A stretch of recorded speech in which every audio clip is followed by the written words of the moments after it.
Bonsoir et Sahaf Torkom et bienvenue dans ce nouveau numéro de LSA Direct.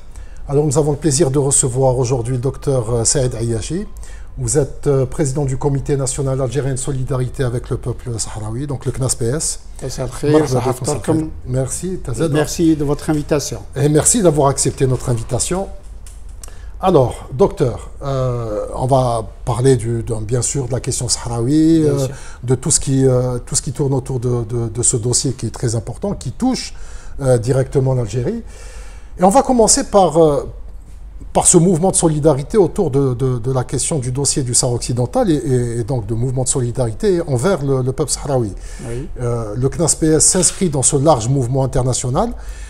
Avec la pandémie, avec la reprise du conflit, donc avec tout ce qui est en train de se passer dans la région, comment s'organise tout ce mouvement, comment s'organise toute cette dynamique? Bien, juste un petit retour en arrière pour dire que, en fait, le CNAS-PS est né de la volonté j'allais dire, un groupement en 1999, de gens de la société civile, mais alors toutes professions confondues. Il y avait des ONG, des parlementaires, il y avait des médecins, des avocats, des trucs. Parce que tout simplement, on s'est dit à un moment donné que, mais nous aussi, quand on était pendant notre guerre de libération, nous avons trouvé des gens qui nous ont accompagnés, d'une part. Ça, j'allais dire presque, c'est vérifié mondialement. La deuxième chose, c'est que dans le temps, il y avait les discours marocains qui étaient très provocateurs vis-à-vis de notre pays, vis-à-vis de l'Algérie, et qui disait non, le problème sahraoui, la question du Sahara occidental est une question tout à fait inventée par le pouvoir algérien, que le peuple s'en désintéresse, n'est pas concerné, etc. Et qu'on voulait dire quand même que nous sommes les enfants de novembre, et que lorsqu'il s'agit d'un mouvement de libération, nous avons toujours été là. Nous avons toujours été là, l'Algérie, non seulement évidemment structure étatique, institution, mais aussi le peuple. On a été avec 15 mouvements de libération africains et non africains. Nous avons accompagné, nous avons été contents de voir ces pays accéder à la liberté et à l'indépendance, accéder surtout à la dignité. Et parce que cela, nous l'avons vécu, nous, dans notre chair. Et donc, c'est comme ça qu'a été créé le CNAS-PS, Comité national algérien de solidarité avec le peuple sahraoui, pour accompagner les Sahraouis dans les aspects les plus divers, j'allais dire, de leur combat, non seulement la solidarité, j'allais dire, matérielle, mais aussi la solidarité culturelle, la solidarité politique, la solidarité, médiatique, bien sûr, diplomatique, et voir, selon les moyens que nous avions, et les militants ont toujours répondu présent, pour voir comment on peut accompagner les Sahraouis. Nous l'avons fait, figurez-vous, un peu en retard par rapport à des comités de soutien européens, par exemple. Espagnols surtout. Espagnols surtout, mais même j'allais dire italiens, belges, par exemple. Autrichiens, figurez-vous. Autrichiens, dans les années 80 déjà. Etc. Et nous avons dit... l'Algérie de novembre doit s'inscrire dans ce mouvement international de solidarité avec les Sahraouis. Donc le CNAS-PS a été créé, nous avons rejoint le mouvement international, nous le sommes membres du bureau exécutif, et pour cause, quand même, l'Algérie, j'allais dire, en première loge dans le dossier du Sahara occidental, du fait que nous accueillons les Sahraouis d'une part, et d'autre part, le conflit est à nos frontières. Et donc, nous sommes maintenant un membre écouté dans le mouvement international de solidarité, d'autant plus que toutes les ONG qui le composent, tous les comités de soutien qui le composent sont dignes d'intérêt et dignes de respect, et dans leur trajectoire militante aux côtés des Sahraouis. Juste pour expliquer, la question de la solidarité n'est pas uniquement algérienne, c'est-à-dire qu'il y a absolument un mouvement associatif, je viens de le dire, très important, que ça soit même en Amérique du Sud. Nous sommes même arrivés un peu en retard par rapport aux autres. Même en Amérique du Sud, bien entendu, en Europe. Bien entendu, nous venons de vérifier à l'occasion du 27 février, vous savez, le 27 février, c'est 1976, c'est la date de proclamation de la République arabe sahraoui démocratique. Et ce 27 février passé, nous avons organisé des visioconférences à l'échelle planétaire quasiment. Une visioconférence en Europe, une visioconférence en Europe le 27 février, le 26 février, à l'échelle africaine le 24 février et le 27 février à l'échelle sud-américaine. Et tous ces militants qui accompagnent les Sahraouis dans la plus grande détermination, avec la plus grande conviction, se sont retrouvés précisément, j'allais dire, sur la même ligne de front, sur la même ligne d'accompagnement, de solidarité avec le peuple sahraoui. Et donc oui, nous nous inscrivons dans un large mouvement international de solidarité. En Australie, en Nouvelle-Zélande, c'est-à-dire c'est vraiment très très large. C'est très très large, le Timor-Leste, au Japon, en Russie. Il y a pour, un peu pour, j'allais dire, porter à la connaissance de nos auditeurs, le Front Polisario est représenté dans 143 pays à travers le monde. Il est reconnu comme mouvement de libération et à ce titre, il a un statut de représentativité dans 143 pays du monde. New York, Paris, Stockholm. Paris, tout à fait. C'est-à-dire même dans des capitales qui ne reconnaissent pas la race, le Front Polisario est quand même présent. Le mouvement de libération a pignon sur rue et donc il fait un travail de sensibilisation, d'information d'abord, de sensibilisation, de mobilisation, de connexion avec les militants, avec les comités de soutien qui existent. Avec en face quand même une grosse machine de lobbying qui est... Malheureusement. J'allais dire malheureusement, mais bon, à la guerre comme à la guerre. Marocaine. Les Marocains ont très vite compris depuis le début, évidemment on ne peut pas en vouloir aux Sahraouis qui ont des moyens limités, on ne peut pas en vouloir à nous, les Algériens, parce que nous étions, j'allais dire, rappelez-vous la décennie noire du terrorisme, on avait, si vous me permettez l'expression, d'autres chats à fouetter, mais les Marocains ont compris dès le départ ce qu'ils pouvaient tirer, j'allais dire, de l'embargo médiatique qu'ils mettaient sur la cause sahraoui. D'abord, ça faisait un conflit de basse intensité, il n'y avait pas de visibilité ni de résonance du conflit lui-même, et en plus, il s'est vérifié nettement maintenant, il bénéficiait de l'assistance et de la complicité des réseaux médiatiques sionistes. Et donc, ils ont essaimé, et de ce côté-là, ils ont quelques longueurs d'avance sur nous, que nous avons rattrapé, évidemment. Quand je dis nous, pas seulement le comité algérien, mais tout le mouvement de solidarité internationale. Nous avons maintenant une stratégie de communication à l'échelle planétaire qui accompagne les Sahraouis. Et les Sahraouis eux-mêmes, d'ailleurs, se sont développés sur ce niveau-là. Alors, le conflit au Sahara occidental qui a repris depuis novembre 2020, oui. Vous avez dit que c'était quand même un conflit de basse intensité. Là maintenant, nous sommes passés à une autre phase. Enfin, le conflit est passé à une autre phase. Donc avec la reprise du conflit entre l'armée sahraoui et l'armée marocaine. Est-ce que... Enfin, on a très peu d'informations en provenance du terrain des opérations. Il y a quotidiennement un communiqué officiel du ministère de la Défense sahraoui avec donc qui fait un peu qui répertorie un peu les zones où il y a eu donc des opérations. Est-ce que vous, à votre niveau, vous avez plus d'informations? Est-ce que vous savez réellement ce qui est en train de se passer là-bas? En même temps, alors peut-être que les Sahraouis communiquent beaucoup plus que les Marocains qui, eux, c'est un embargo médiatique total. Alors, très bien. D'abord, laissez-moi rappeler quand même que lorsque les Sahraouis ont engagé leur combat armé, donc en 75 contre les Marocains, d'abord en 73, nous allons ce mois-ci fêter la naissance du Front Polisario le 10 mai et le 20 mai, la première bataille contre le colonisateur espagnol, le Ranga, qui a été une sacrée bataille contre l'armée de colonisation espagnole. Et donc en 75, quand le Maroc a envahi le Sahara occidental, le Front Polisario, l'Espagne s'étant retirée, les combattants sahraouis sont retournés contre l'occupant marocain. Laissez-moi vous dire, et c'est très vérifiable, qu'ils ont taillé des croupières à l'armée marocaine. C'est connu. Et je rappelle uniquement que c'est le Maroc qui a demandé le cessez-le-feu. Les Sahraouis étaient, j'allais dire, victorieux militairement sur le terrain.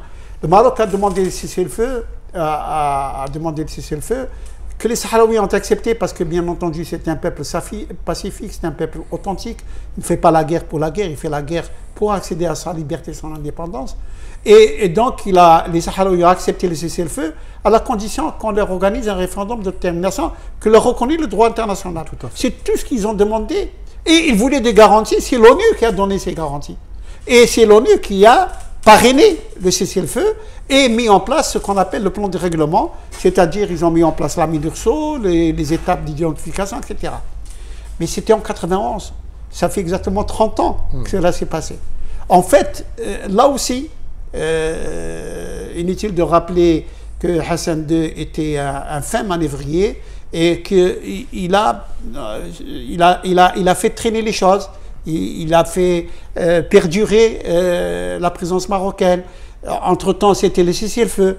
Les Sahraouis avaient, j'allais dire, opté pour des négociations pour arriver à l'objectif qui était le leur, c'est-à-dire bénéficier d'un référendum d'autodétermination. Et effectivement, le conflit est rentré dans une sorte de léthargie. Non seulement ça, mais en plus, le Maroc, fort de ses soutiens, on en parlera tout à l'heure, a traîné la chose, j'allais dire, une fuite en avant, tout en faisant une politique de fait accompli au niveau du Sahara occidental. Donc, il s'est incrusté, il s'est installé, il s'est développé. Ils ont construit. Et donc, la politique du fait accompli. Et du côté de la résolution ou de la recherche de la solution au problème, il faisait traîner les choses. Et c'est ainsi que 30 ans ont passé avec 4 envoyés personnels du secrétaire général, l'envoyé personnel ayant le rôle de dynamiser les négociations entre les protagonistes. Et le Maroc, chaque fois, faisant capoter ces négociations. Certains étaient franchement pro-marocains. Non. Certains étaient franchement pro-marocains, c'est-à-dire parmi les envoyés spéciaux. Peut-être le néerlandais Van Woelsen, mais je rappellerai, c'est-à-dire que le premier d'entre eux, le plus illustre aussi, James Becker, était arrivé à un bon résultat. Oui. C'était arrivé le plan Becker. C'est les Marocains qui sont défilés. Vous savez que les documents de signature de la solution au problème, les papiers étaient sur la table à Houston. Et c'est la dernière minute que les Marocains sont défilés. C'est ce qui a entraîné la démission de Becker. Et Becker avait un certain John Bolton comme assistant, qui lui, jusqu'à maintenant, réclame l'autodétermination pour les Sahraouis. Christopher Ross, on sait ce que l'on est advenu. Il voulait aller parler avec la population sahraoui des territoires occupés de Maroc, lui a interdit de mettre les pieds au Sahara occidental. Et on a vu Oscolaire, qui a quand même donné une certaine dynamique, et sous la pression du Maroc et des soutiens du Maroc, soutien puissant du Maroc, il a préféré démissionner avec un prétexte de raisons de santé. Mais c'est le Maroc qui a toujours entravé le travail de l'envoyé personnel. Et il l'a entravé pourquoi? Parce que c'est dans son intérêt que la situation perdure. Il est au Sahara occidental et donc il y a... Vous m'avez posé une question, je vais aller très rapidement sur la guerre. La guerre, donc, les Sahraouis en ont eu marre de cette situation de léthargie, l'inaction de la MINURSO, l'envoyé personnel après le départ scolaire, ça fait 2 ans qu'il n'y a pas d'envoyé personnel. Et les résolutions du Conseil de sécurité qui se succèdent sans aucune application sur le terrain, les violations évidemment innommables, insupportables des violations des droits de l'homme dans les territoires occupés, la spoliation des ressources naturelles du Sahara occidental. Tout cela a fait qu'à un moment donné, les Sahraouis n'en pouvaient plus. D'abord, premièrement, toute patience a des limites, mais deuxièmement aussi, ils commençaient à se demander s'ils ont bien fait de faire confiance à l'ONU, qui, elle, est la garante du cessez-le-feu, est la garante de l'organisation du référendum d'autodétermination. Et par conséquent, lorsque le Maroc les Sahraouis ont voulu interdire le passage à Guerguerat et que l'armée marocaine a agressé les civils sahraouis, le Front Polisario s'est considéré délié du cessez-le-feu qui a été violé par le Maroc et a repris donc la lutte armée, puisque de toute façon, au bout de 30 ans, il n'a rien vu venir. La guerre qui se passe en ce moment, ce sont des opérations de harcèlement des positions marocaines. Mais bon, d'abord, premièrement, et l'armée sahraoui et l'armée marocaine, au bout de 30 ans, ont évolué. On a vu par exemple comment, avec l'appui de leur ami israélien, les Marocains ont utilisé les drones. Mais on a vu aussi comment les Sahraouis maintenant ont des techniques et des tactiques de harcèlement puissants, quotidiens. En attendant, bien sûr, il n'y aura pas d'armée conventionnelle des chars contre des chars, des avions contre des avions. C'est un mouvement de libération. Mais il y aura une guerre de guérilla contre le Maroc. Il y aura surtout l'intifada dans les territoires occupés. Il y aura aussi d'autres opérations militaires à venir. Et j'allais dire, la lutte armée du côté sahraoui ne fera que monter en cadence. Nous ne sommes qu'au début. Et donc ça, il ne faut pas du tout penser que les Sahraouis ne peuvent faire que ces opérations de harcèlement. Pas du tout. Ils vont j'allais dire, monter en cadence et montrer au Maroc qui, comme vous l'avez rappelé, le Maroc dénie qu'il y ait une guerre au Sahara occidental. Pourquoi? Parce que le Maroc dit « je suis chez moi au Sahara occidental ». S'il dit qu'il y a la guerre, ça veut dire qu'il a la guerre chez lui. Et donc, il dit que non, il n'y a pas de guerre chez moi. Malgré ses opérations militaires, il a même, le Makhzen a même instruit les familles des soldats qui décèdent dans les opérations de harcèlement de les enterrer la nuit. Et de l'autre côté, le gouvernement marocain a fait fabriquer des vidéos aux États-Unis, dans des studios américains, où il fait apparaître que c'est les Algériens et les Sahraouis qui les agressent, ils n'ont pas l'armée sahraoui qui est en train de les combattre. Et donc, je crois que nous ne sommes qu'au début de la reprise du conflit armé et qu'il faut attendre des développements certains à venir dans le rythme de cette guerre. Les Sahraouis ont choisi, en tout cas l'armée sahraoui a choisi de ne pas diffuser véritablement d'images. Il y a très peu de médias. Alors, c'est pas du côté des Sahraouis que cela est voulu. Je rappelle que dès le premier jour, il y a eu un envoi radio des journalistes sahraouis qui travaillent étroitement avec les journalistes algériens. Et il y a eu une semaine après une équipe de la télévision algérienne qui a été sur place, sur la ligne de front, qui a rapporté un documentaire sur les engagements militaires qu'il y a entre l'armée de libération sahraoui et l'armée marocaine. Il y a dans notre mouvement de solidarité, il y a des amis des comités de soutien qui m'interrogent sur ce problème et qui proposent d'envoyer des journalistes volontaires pour venir, j'allais dire, faire le reportage sur les champs de bataille. Ça pose certains problèmes, d'abord avec la pandémie. Ça posera certains problèmes de sécurité qu'il faut que le Front Polisario, que l'armée sahraoui, j'allais dire, assume et assure. Elle sera prête de le faire, mais j'allais dire, peut-être qu'il faudra attendre un peu pour voir ce genre de travail être effectué sur le terrain. Alors, Colin Stewart, le chef de la... Alors, il est important de rappeler ce que c'est que la MINURSO. Oui. Alors, c'est la mission des Nations Unies pour l'organisation des référendums au Sahara occidental. C'est-à-dire, déjà, tout est dit dans la MINURSO. Donc, Colin Stewart, donc, le chef de la MINURSO, a récemment présenté un rapport devant les membres du Conseil de sécurité. Que dit ce rapport? Justement, peut-être qu'il serait facile de dire qu'est-ce qu'il ne dit pas. Qu'est-ce qu'il ne dit pas? Qu'est-ce qu'il ne dit pas? Il ne dit rien.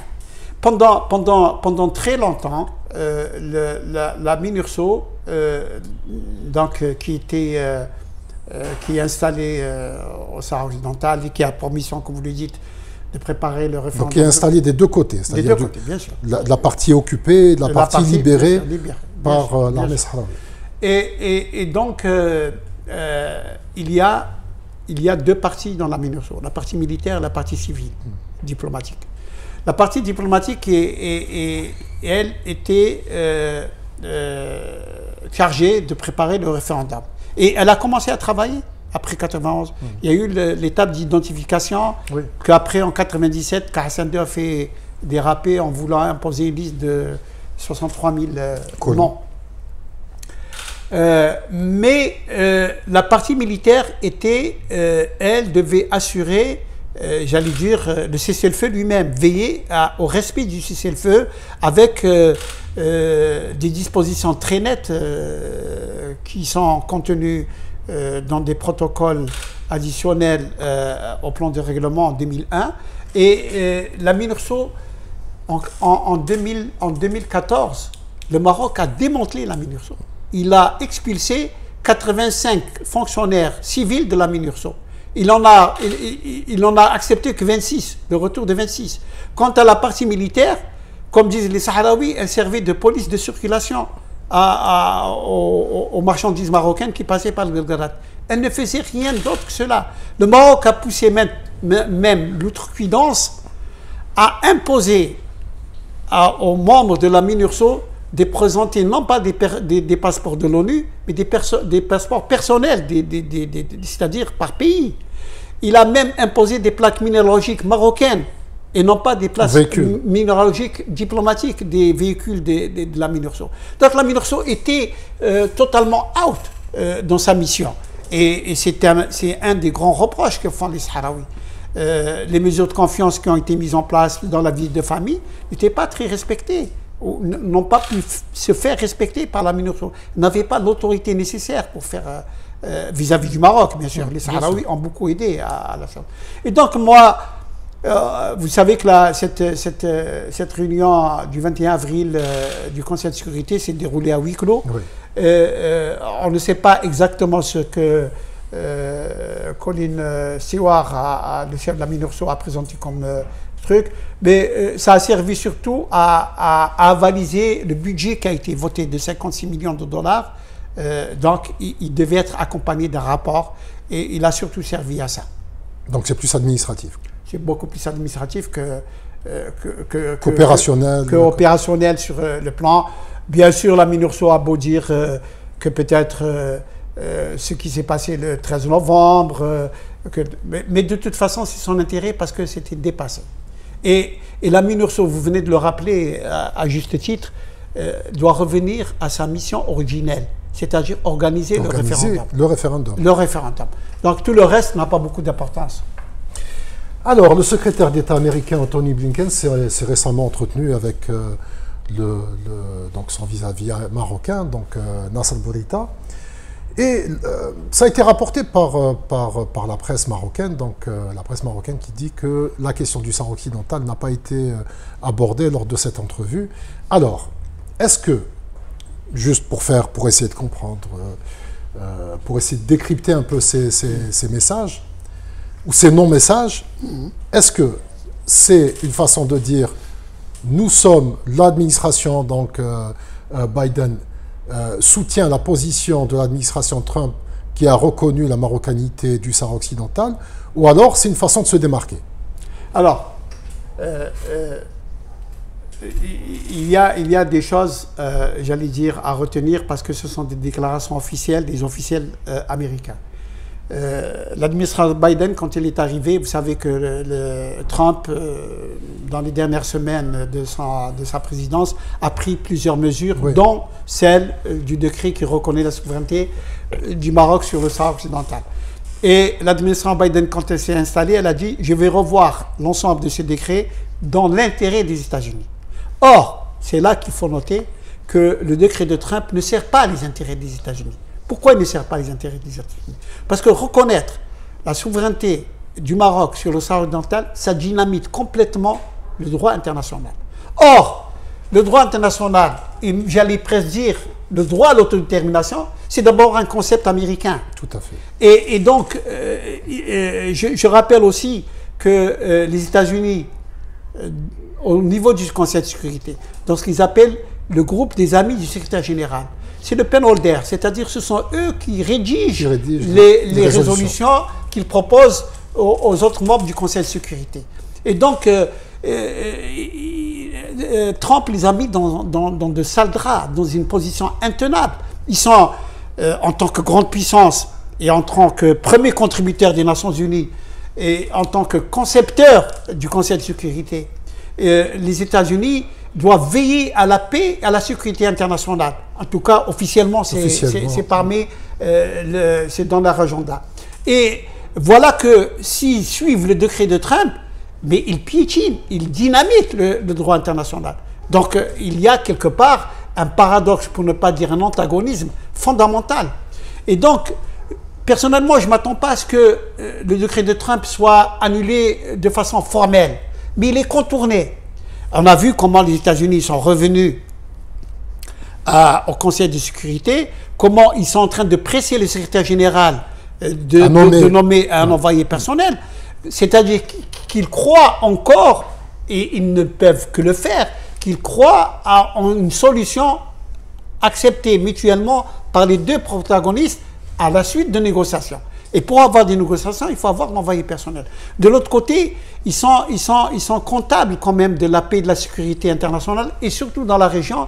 Et ce décret de Trump n'est pas fait pour assurer la stabilité dans la région ou la sécurité des personnes. Et par conséquent, je ne crois pas, évidemment je ne suis pas expert en la matière, mais je dis que annuler le décret de Trump, je ne sais pas, il prendra plusieurs formes. Mais le contourner, c'est ce que nous sommes en train d'assister en ce moment. En mettant en avant tout le temps donc la légalité internationale. La légalité internationale, le droit international, et surtout aller vers une dynamique de négociation.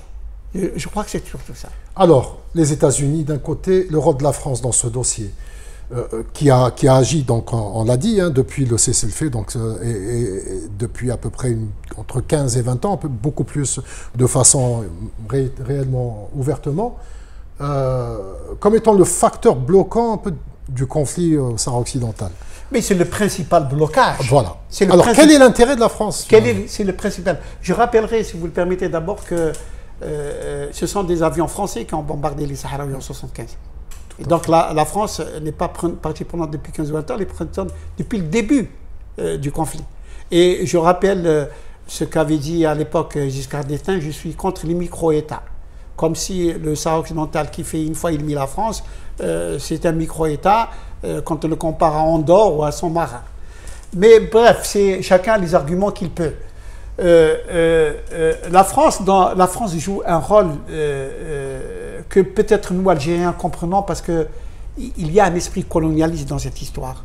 La France est en train d'encourager, de soutenir, de porter à bout de bras la colonisation du Sahara occidental par le Maroc. Pourquoi elle le fait? Elle le fait pour plusieurs raisons. La première, c'est que, vous savez, on dit que le Maroc est indépendant formellement, qu'il y a toujours un tutorat de la France sur le Maroc. Et le Maroc, après que les fameux réseaux France-Afrique ont été éliminés par l'équipe de Chirac, parce que ça avait mauvaise presse, finalement c'est le Maroc qui a remplacé ces réseaux de France-Afrique. C'est le Maroc qui, lui, surveille pour le compte de la France tous les pays de l'Afrique de l'Ouest. C'est le Maroc qui transmet, j'allais dire, les directives. C'est le Maroc qui, lui, favorise les entreprises françaises. Il agit par procuration. Il agit par procuration pour la France, ça d'une part. N'oubliez pas aussi qu'il y a 2000 entreprises françaises. 2000 entreprises françaises installées au Maroc. N'oublions pas aussi tous les privilèges dont jouit la classe politique française au Maroc, qui est chouchoutée, j'allais dire, comme des coques en pâte. Et puis, il y a, malheureusement, il faut le dire, il y a cette inclination d'un lobby anti-algérien qui existe au niveau de la France officielle, dans des espaces clairement identifiés, qui veulent absolument, par ce problème, embêter l'Algérie. Il faut qu'il y ait un abcès de fixation aux frontières algériennes qui puisse, quelque part, déranger ces Algériens qui nous ont mis dehors en 62. Alors, le président sahraoui Brahim Ghali, atteint du Covid, oui. Hospitalisé en Espagne. Oui. Ça a provoqué la colère de Rabat. Oui. Et donc, pourquoi? C'est-à-dire, c'est quand même une prise en charge médicale, ce n'est pas... D'abord, il y a, laissez-moi rappeler que l'Espagne a toujours fait l'objet d'une politique de chantage vis-à-vis du Maroc, étant bien sûr très voisin. Le chantage, c'est l'immigration, la drogue. La drogue et le terrorisme. Chaque fois que le Maroc, chaque fois que l'Espagne fait un pas qui déplaît aux Marocains, il y a tout de suite une déclaration: on va vous lâcher le terrorisme, c'est-à-dire on va laisser passer les terroristes, on va laisser passer l'immigration clandestine, on va vous inonder de drogue. Et il y a une classe politique espagnole indulgente ou complice qui se montre être sensible à ce chantage. Et je crois que, c'est pas peu de le dire, il y a quand même un retour de la diplomatie algérienne depuis quelque temps sur la scène internationale. Et nous avons vu la visite de notre ministre des Affaires étrangères en Espagne dernièrement, il y a 2 semaines, au cours de laquelle il a discuté de beaucoup de choses avec la ministre espagnole. Et je crois que quelque part ça a dérangé les Marocains. Cette entente, il n'y a pas de contentieux majeur entre l'Espagne et l'Algérie. Ils sont partenaires économiques. C'est des partenaires économiques de premier plan, bien entendu. Et donc, le fait que Brahim Ghali a été évacué vers l'Espagne à la demande des Sahraouis, puisque ils ont des liens historiques avec l'Espagne, les Sahraouis. Et il a été évacué à la demande, selon la volonté des Sahraouis, et avec l'acceptation officielle de l'Espagne. Et donc, faisant fi de toute humanité, faisant fi de toute considération, j'allais dire, diplomatique et j'allais dire même civilisationnelle, les Marocains reprochent à l'Espagne d'avoir accueilli Brahim Ghali dans un hôpital espagnol, et en retour de représailles, ils veulent donner l'asile politique à Puigdemont, le Catalan qui a quelques problèmes en Belgique, et donc ils disent bon, puisque vous avez accepté Brahim Ghali, nous on va accepter Puigdemont. C'est des jeux puérils, c'est des jeux, j'allais dire, dont sont friands nos voisins marocains, et ils savent y faire en réalité. Mais l'essentiel n'est pas là. Brahim Ghali va bien, il rentrera bientôt, il reviendra au combat. Et les Marocains, on sera pour leurs frais. Alors, on va parler d'un autre réfugié politique, Ahmad Saïdani. Oh, donc, en 2015, alors qu'il était tout-puissant secrétaire général du FLN, il avait affirmé que donc l'Algérie devait se démarquer du Front Polisario. En fait, il avait eu quand même il avait son discours. Mots. Voilà, il avait son propre discours. Son discours à l'époque, il est important de le rappeler, vous étiez le seul à dénoncer ces propos. Est-ce que le temps vous a donné raison, puisque Ahmad Saïdani maintenant est réfugié au Maroc? Je crois qu'il ne fallait pas être grand clair pour deviner cette histoire-là. D'abord, il y avait un fond anti-Polisario, anti-Sahraoui chez Saïdani. Quand il était président de l'APN, c'est le seul président de l'APN qui n'a jamais reçu son homologue Sahraoui. Ensuite, il s'est permis, vous l'avez rappelé, il était, j'allais dire, au fait de sa puissance, il pensait pouvoir se permettre de porter ce jugement sur un dossier dont il était très loin, le dossier sahraoui.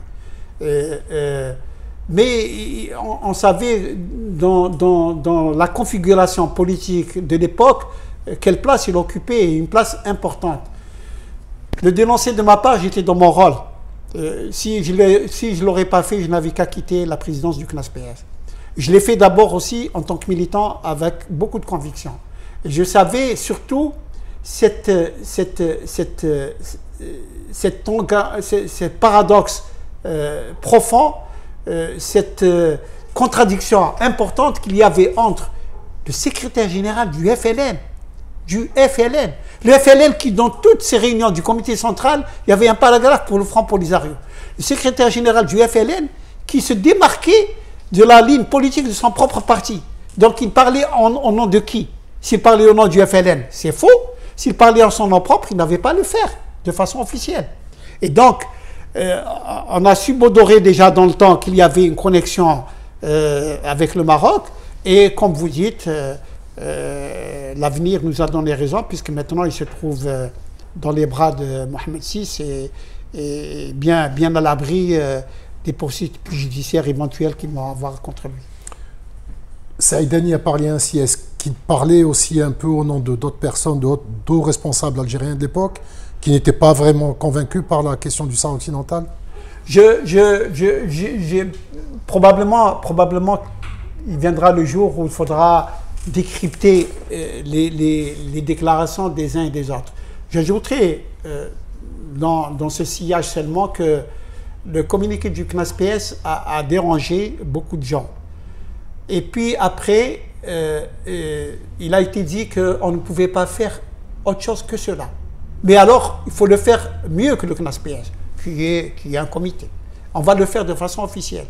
Et je rappelle qu'à ce moment-là, le ministre des Affaires étrangères de l'époque est venu à la télévision pour dénoncer les propos de Saïdani, pour dire tout l'appui de l'Algérie au Front Polisario, et que le président, l'ancien président, avait reçu son homologue sahraoui qui n'avait pas reçu pendant 9 ans. Et donc, j'allais dire, il y a eu un facteur déclenchant qui a remis les pendules à l'heure, peut-être contraint et forcé pour les uns, mais en tout cas, qui ont clarifié la position officielle de l'Algérie sur le problème. Est-ce qu'il y a des réalités qui devront donc être dévoilées un jour sur cette période? Il y a plus que ça. Il y a plus que ça. Il y a plus que ça. Très bien, on en saura plus Inch'Allah. la prochaine fois. Inch'Allah. Merci beaucoup. Alors, nous avons une tradition LSA Direct, c'est le livre d'or. Oui. Donc, je vous invite à signer. Tfaddal. Je prends quelle page, de gauche ou de droite? On vous a de gauche. Ben, non, bien sûr. Très bien. Je vous remercie et Saha Ftorkom, encore une fois, Saha Sahorkom. Et je vous retrouve la semaine prochaine. Saha Sahorkom aussi. Merci à LSA Direct, merci à Tariq Hafid, merci à toute l'équipe, Samir, Walid. Et Inch'Allah, d'avance, Eid Moubarak. Merci beaucoup. Eid Moubarak.